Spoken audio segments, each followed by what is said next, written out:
Story time of when I was threatened by a killer cop of the Woodland Police Department after the Woodland Police Department took my brother's life.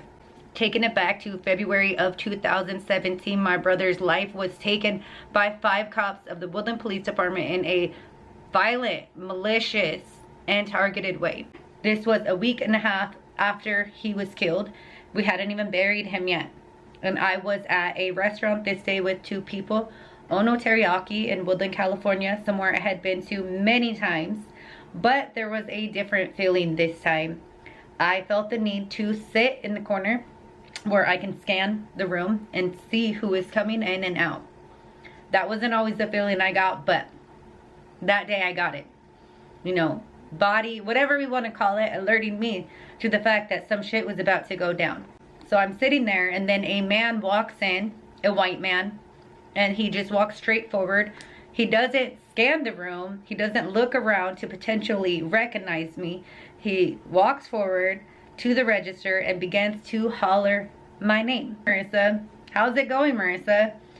And then he proceeds to try to flatter and compliment me. Hey, you're so inspirational. I see all your fitness stuff. You're so motivational. Blah, blah, blah, blah, blah. And then this is where the threat comes. But sometimes we need to live for ourselves. Sometimes we need to worry about our lives and let some things go and move forward. No. First of all, I did not know this man. Second of all, my brother was just unalived in a crazy, fucked up way. And nobody on this entire earth should be telling me that I need to move on with my life and worry about my life at this time. No. No. I did ask, do I know you? And he tried to say that he knew me from the gyms, that he's spoken to me before. And anybody who knew me back then knew that I was working in the gyms. I was running my own fitness stuff. I was known for that stuff in our community. Left a weird feeling. The people I was with were like, what the heck was that? What just happened? That was strange, right? Right? Yeah. Go about my day and I go to sleep. I'm awoken at 3 o'clock hour and something tells me hop on my phone. Start searching things up. Start doing your researching. At this time, you guys, I was going through it. I was going through it. That was a very difficult time in my life, but I took it upon myself to jump in, find myself on the Woodland Police website. And then I find myself looking at photos of these cops. And then I find myself looking at a photo of this cop, the one who followed us into the restaurant. And as I do my more research, I find out he is in fact a killer cop. He had shot and killed Jeffrey Toe in 2014, a man who was experiencing a mental health crisis. Reporting the police to the police wasn't an option. There's not really much we could do in some of these situations, guys, but I did what I knew, which was I took this to social media. I was vocal. I shared his face, his name, and I shared the situation. I saw that post recently when the memories came up. And you see people coming to support me, coming to tell me, Marissa, you're not crazy. This is what they do. This is what they do after you speak out. And I knew I wasn't crazy. But I did know as well that the situation that happened to my brother with the police was crazy. And my brother was targeted.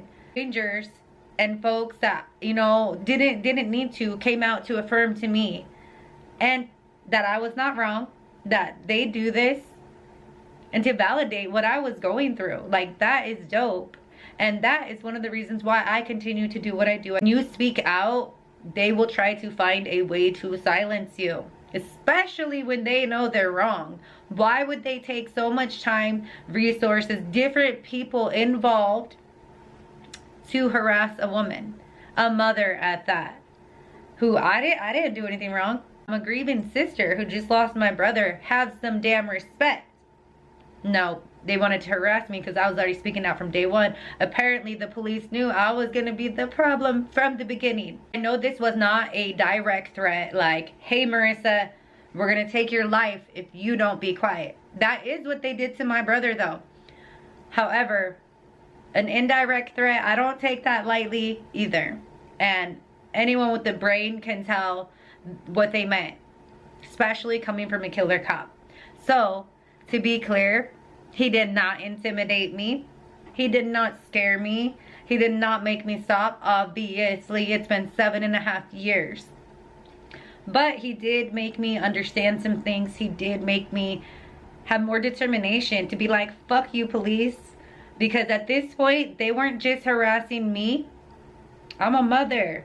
If they're staking you out, if they're following you, if they're watching you because you're speaking out, well, guess what? You're watching my kid too, and you're fucking with my kid too, and that's what I won't sit down and have without doing what I can. So that is my story, guys. That is my story of when the killer cop of the Woodland Police Department threatened me after they killed my brother. If this has happened to you or anybody you know after speaking out, any type of retaliation, leave it in the comments. Share your story too.